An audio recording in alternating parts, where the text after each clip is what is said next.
আসন্ন রমাদানে আমাদের 7টি করণীয়। 1 নাম্বার করণীয়, এই রমাদানকে আপনি কোরআনময় করে তুলুন। কোরআনময় করে তুলুন 2025-এর রমাদান। এই হচ্ছে আজকের প্রোগ্রামের স্লোগান। কোরআনময় করতে রাজি আছেন? কোরআন তেলাওয়াত করতে রাজি আছেন? আমার প্রিয় ভাইরা, ধীরস্থির ভাবে কোরআন তেলাওয়াত করুন, তাড়াহুড়ো করে নয়। আনাস রাদিয়াল্লাহু তাআলা আনহু বলতেন, রুব্বা কারি লিল কোরআন ওয়াল কোরআনু ইয়ালআনহু। কোরআনের অনেক কারি আছে যারা কোরআন পড়ে কিন্তু সওয়াব পায় না, বরং আল্লাহর কোরআন তার বিরুদ্ধে আল্লাহর দরবারে নালিশ করে আর লানত করতে থাকে। আমরা কি ওই রকম কোরআনের তেলাওয়াতকারী হতে চাই? না। ধীরস্থির ভাবে ওরাত্তিলিল কোরআন তারতিলা, তারতিলের সাথে পড়বেন। বিষ্ণু ইসা ইসলাম কানা ইয়ামুদ্দু সাওতাহু মাদ্দান, টেনে টেনে পড়তেন।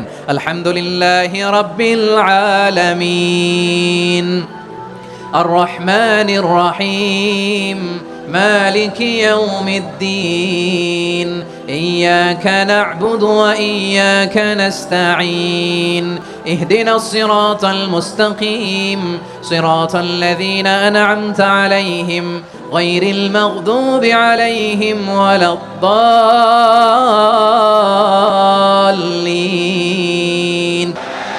কানা ইয়ামুদ্দু সাওতাহু মাদ্দান, টেনে টেনে পড়তেন। ওয়া কানা ইউকাত্তিউ আয়াতান আয়াতান, প্রত্যেক আয়াত পড়ে পড়ে তিনি থামতেন। এভাবে কোরআন পড়তে হবে। আমাদের অনেক মা বোনেরা আজকের এই চাঁপাইনবাবগঞ্জের প্রোগ্রামের অনেকগুলো মহিলা প্যান্ডেল আমি ল্যান্ডিং করার সময় দেখেছি।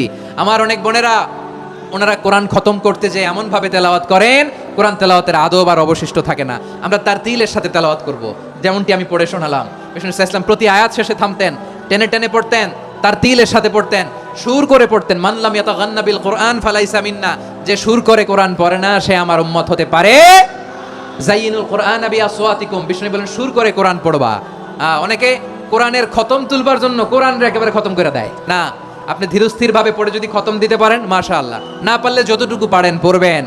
এরপর অনুবাদ পড়ার চেষ্টা করবেন, তাফসীর পড়ার চেষ্টা করবেন। আপনাদের জন্য এক অনন্য উপহার রয়েছে আমার পক্ষ থেকে, এক নজরে কোরআন। 114 সূরার সারমর্ম, সার নির্যাস আমরা নিয়ে এসেছি এখানে বাংলা ভাষায়। আমার জানা মতে খুব সম্ভবত এই প্রথম কাজ, কেউ করে নাই। আরবিতে পাবেন এরকম অনেক বই, ইংরেজিতে কিছু কাজ আমরা দেখেছি, কিন্তু বাংলায় পাবেন না। এত চমৎকার ভাবে আমরা সূরাগুলোর সারমর্ম, সার নির্যাস তুলে ধরার চেষ্টা করেছি। 5 পৃষ্ঠায় আপনি জেনে যাবেন এই সূরার সেন্ট্রাল থিম কি, এই সূরায় কি কি নিয়ে আলোচনা করা হয়েছে, এই সূরা থেকে মূল লেসন কি, মূল শিক্ষা কি, সহজে আপনারা বুঝে যাবেন। সুযোগ হলে এটা সংগ্রহ করবেন আপনারা। যে কোনো ধরনের ভালো অনুবাদ আপনারা পড়বেন, তাফসীর পড়বেন। আমরা কোরআনময় করতে চাই। খতম কোরআনে রমাদানের 1 খতম দেওয়ার একটা সহজ পদ্ধতি হচ্ছে, রমাদানের প্রতি নামাজের পরে 4 পৃষ্ঠা। প্রতি নামাজের পরে কয় পৃষ্ঠা? 4 পৃষ্ঠা। তাহলে 5 ওয়াক্তে 4 পাঁচা 20 পৃষ্ঠা। হেফজে কোরআনগুলো 20 পৃষ্ঠা, 1 পারা। এভাবে 30 দিনে আপনার 1 খতম হয়ে যাবে। আমরা যেন তার তিলের সাথে বিশুদ্ধভাবে কোরআন তেলাওয়াত করতে পারি, আল্লাহ তৌফিক দান করুক। পড়েন আমিন। 2 নাম্বার করণীয়, ধীরস্থির ভাবে তারাবির সালাতগুলো যেন আমরা আদায় করি। তাড়াহুড়ো করবেন না আল্লাহর ওয়াস্তে, তাড়াহুড়ো করবেন না, তাহলে কোরআন আমাদের জন্য বদদোয়া করবে। তাড়াহুড়ো করবেন তারাবির নামাজে। তারাবির নামাজ সালাতুত তারাবিহ, মানে বিশ্রামের নামাজ। আর আমরা পড়ি সালাতুল কিতার, রেলগাড়ির মতো নামাজ। না, এরকম করবেন না। ইমাম সাহেবদেরকে আশ্বস্ত করুন যে ইমাম সাহেবরা আমরা পিছনে আসি আপনাদের সাথে, আপনি আস্তে আস্তে পড়েন, তার তিলের সাথে পড়েন, ধীরস্থির ভাবে তারাবির সালাত পড়বেন। সারা বছর এই সুযোগ হয় না, দাঁড়িয়ে কোরআন শোনার এরকম আয়োজন ব্যবস্থাপনা সারা বছর আর আমরা পাই বলেন তো? না। তারাবির সালাতের রাকাত বিতর্ক এড়িয়ে চলুন। রাকাত নিয়ে বিতর্ক করবেন না। 8 রাকাত 20 রাকাত নিয়ে যে মারামারি এই দেশে, এটা শয়তানের ফন্দি। চিল্লায় বলেন, এটা কার ফন্দি? আমরা 20 রাকাত পড়ি, আপনারা হয়তো 8 রাকাত পড়েন, কোনো অসুবিধা নাই। আমরা যারা 20 রাকাত আমরা পড়তেছি, আমরা 20 রাকাতের কথাই বলি। 20 রাকাত আমরা পড়বো আজীবন। সৌদি আরবে মক্কা মদিনায় 20 রাকাত পড়ে, কোনো অসুবিধা নাই। অন্যান্য মসজিদগুলো 8 রাকাত পড়ে। এই নিয়ে এদের মধ্যে মারামারি আছে? হ্যাঁ। আর এই জন্য রাকাত বিতর্ক এড়িয়ে চলবেন। প্রিয় ভাইয়েরা, আপনার আমল আল্লাহর কাছে কবুল হবে সংখ্যার বিচারে না উত্তমতার বিচারে বলেন তো? উত্তমতার বিচারে। কত চমৎকার ভাবে আপনি আল্লাহর সামনে দাঁড়াতে পারছেন এটা বিবেচ্য। রুকু সেজদাগুলো সুন্দরভাবে করবেন।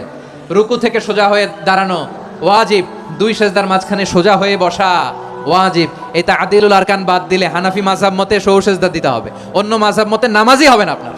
এজন্য ধীরস্থির ভাবে তারাবির সালাত যেন আমরা আদায় করি। পারা যাবে তো ইনশাআল্লাহ?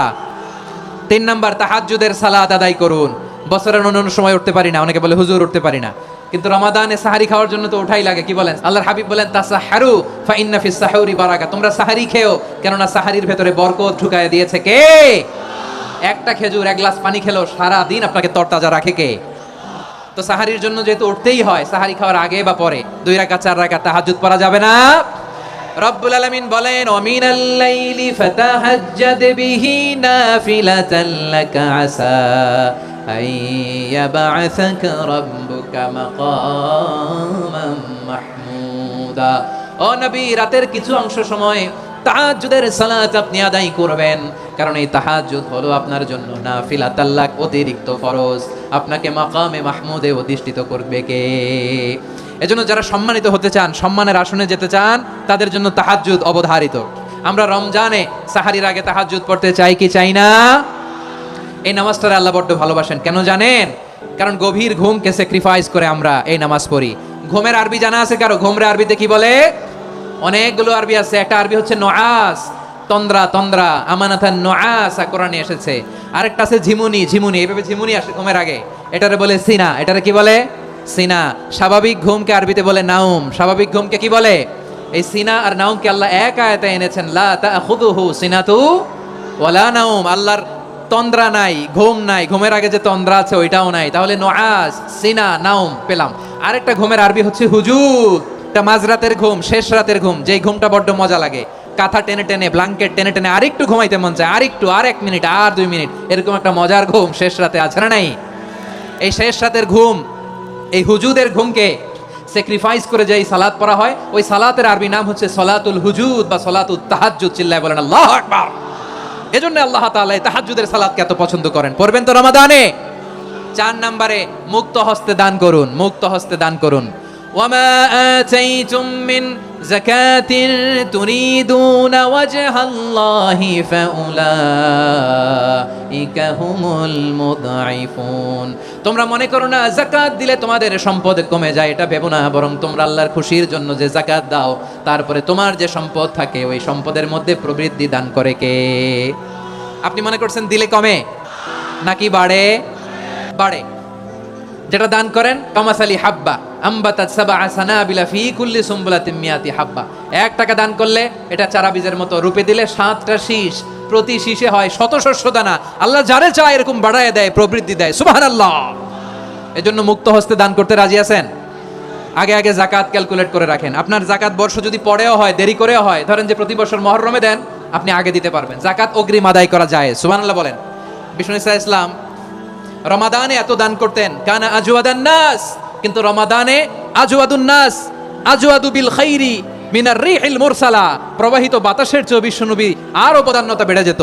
প্রবাহিত বাতাস যেমনি সবাইরে বাতাস দেয়, আস্তিক নাস্তিক মুমিন কাফির সবাইকে শীতল করে দেয়, তেমনি নবীজির রমাদানের দান ছিল এমন, কেউ নবীর কাছে চেয়ে ফিরে গিয়েছে এর নজির নাই। জোরে বলেন সুবহানাল্লাহ। রমাদানে দান করব, ইফতার শেয়ার করব। কাউকে ইফতারি করালে সারাদিন রোজা রেখে তার যে সওয়াব, আপনি ইফতার করানোর কারণে আপনার আমলনামায় ওই সওয়াব আল্লাহ ঢুকাই দিবেন। পড়েন সুবহানাল্লাহ। সাহাবারা বললেন, নবী আমরা গরিব মানুষ, ইফতারি খাওয়ানোর পয়সা নাই। আল্লাহর হাবিব বললেন, ওয়ালাউ বিমাজকাতি লাবান, 1 ঢোক দুধ, ওয়ালাউ বিতামরা, 1টাও খেজুর, ওয়ালাউ বিশারবাতিমা, 1 ঢোক পানি খাইয়েও যদি কারো রোজা ভাঙাও, তারপরে ওই সওয়াব তোমার আমলনামায় দিবে কে? তাহলে মুক্ত হস্তে দান করুন 4 নাম্বার। 5 নাম্বার হচ্ছে কদর তালাশ করুন। রমজানের সবচেয়ে দামি সময়। বিষ্ণু বলেন, মান হুরিমা খাইরাহা ফাকাদ হুরিম। যে কদর মিস করলো সে সব মিস করলো, হি ইজ দ্য লুজার। আচ্ছা বলেন, এই বরকতের মাসে আমরা কি লুজার হতে চাই না গেইনার হতে চাই? ইন্না আনজালনাহু ফি লাইলাতিল কদরি ওয়া মা আদরাকা মা লাইলাতুল কদর লাইলাতুল কদরি খায়রুম মিন আলফি শাহর। পড়েন আল্লাহু আকবার। লাইলাতুল কদরি খায়রুম মিন আলফি শাহর, 1000 মাসের চেয়েও সেরা। 1000 মাসে হয় 83 বছর 4 মাস। 83 বছর 4 মাস টানা ইবাদত করলে যেই সওয়াব, কদরের রাতে ইবাদত করলে অতটুকু সওয়াব আপনি পাবেন, আল্লাহ সেটা বলে নাই। আল্লাহ বলে তার চাইতে বেশি সওয়াব দিয়ে আপনার আমলনামা ভরে দিবে কে? কদর যেন মিস না হয়। 21, 23, 25, 27, 29 নাকি খালি 27? না, ফালতামিসু ফিল আশরিল আওয়াখিরি ফিল মিনাল ভিতরি। রমজানের শেষ দশকের বেজর রাতগুলোকে কদর হিসেবে তালাশ করো। আল্লাহর হাবিব সাল্লাল্লাহু আলাইহি ওয়াসাল্লাম শেষ 10 দিন টানা ইবাদত করতেন। টানা ইবাদত। ইদা জাআল আশরু আহিয়াল লাইলা আইকাযা আহলা ওয়া জাদ্দা ওয়া শাদ্দাল মিজার। সারা রাত জেগে ইবাদতের নজির নবীজির নাই, শুধু রমজানের শেষ দশক ছাড়া। সুবহানাল্লাহ বলেন। নিজেও ঘুমাতেন না। ফাতেমা রাদিয়াল্লাহু তাআলা আনহু, আলী রাদিয়াল্লাহু তাআলা আনহু কাউকে ঘুমাতে দিতেন না, সবাইকে জাগিয়ে তুলতেন।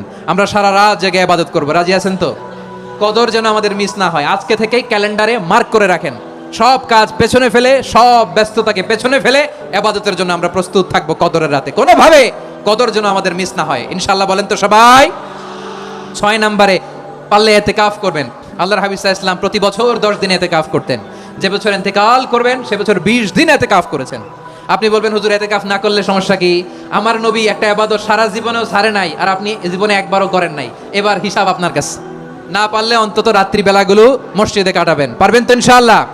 সব শেষে শিশু এবং নারীদের ব্যাপারে বিশেষ খেয়াল রাখবেন। শিশুদের রমাদানের ব্যাপারে উৎসাহ দেন, তাদের প্রস্তুতি নেওয়া, তাদেরকে রোজা রাখতে দিবেন। আমার ভাইয়েরা এবং বোনেরা, পর্দার আড়ালে মায়েদেরকে বলবো, চাপাই নবাবগঞ্জের মায়েরা, 1 দিন 2 দিন না খেয়ে থাকলে আপনার ছেলে মেয়ে মারা যাবে না। ওদেরকে উৎসাহিত করেন, ওদের ছোট্ট যারা রাখতে দেন, বলেন যে বাবা সকাল থেকে দুপুর পর্যন্ত না খেয়ে থাকলে তোমার অর্ধেক রোজা, এরকম 2 দিন অর্ধেক মিলে তোমার 1 রোজা। এরকম আমি কত রোজা রাখছি ছোটবেলায় কোনো হিসাবই নাই। আমার দাদি বলতো সকাল থেকে না খেয়ে দুপুর 12টা পর্যন্ত রাখলে নাকি অর্ধেক হয়, এরপরের দিন অর্ধেক, 2 অর্ধেক মিলে 1 রোজা। এটা তো আসলে রোজা হয় না, কিন্তু তাকে উৎসাহ দেয়া। ইফতার প্রোগ্রামগুলোতে নিবেন আমাদের বাচ্চাদেরকে, দেখবেন যে ওর ক্ষুধা লাগতেছে, খায় না, কারণ কেউ খায় না। একজন আজান দিচ্ছে, সবাই খেজুর নিয়ে ইফতার করতেছে। এই দৃশ্য, এই ট্রেডিশন, এই ইবাদত, এই তারবিয়া ওর আগামীর জীবনটাকে সুন্দর করবে। চিল্লায়া বলেন ঠিক কিনা? এভাবে আগামীর প্রজন্মকে আমাদের গড়তে হবে। শিশুদের রোজার ব্যাপারে প্রস্তুতি নিন, উৎসাহ দিন। আর নারীদেরকে কষ্ট দিবেন না। সারা দিন পেঁয়াজু, আলুর চপ, বেগুনি, পাকোড়া, ছোলা, মুড়ি, শরবত, রুয়াবজা আছে না নাই, বানাতে বানাতে আমাদের বোনেরা কাহিল হয়ে যায়, আর তারা পড়তে পারে না, ইবাদত করতে পারে না। আমরা যেন আমাদের বোনদের প্রতি ইহসান করি। পারবেন তো সবাই? এই 7টি করণীয়। আল্লাহকে ভালোবেসে আমি বঙ্গ মানুষের চ্যানেলটি লাইক, কমেন্ট, শেয়ার, সাবস্ক্রাইব করে আমাকে সাপোর্ট করবেন। আসসালামু আলাইকুম।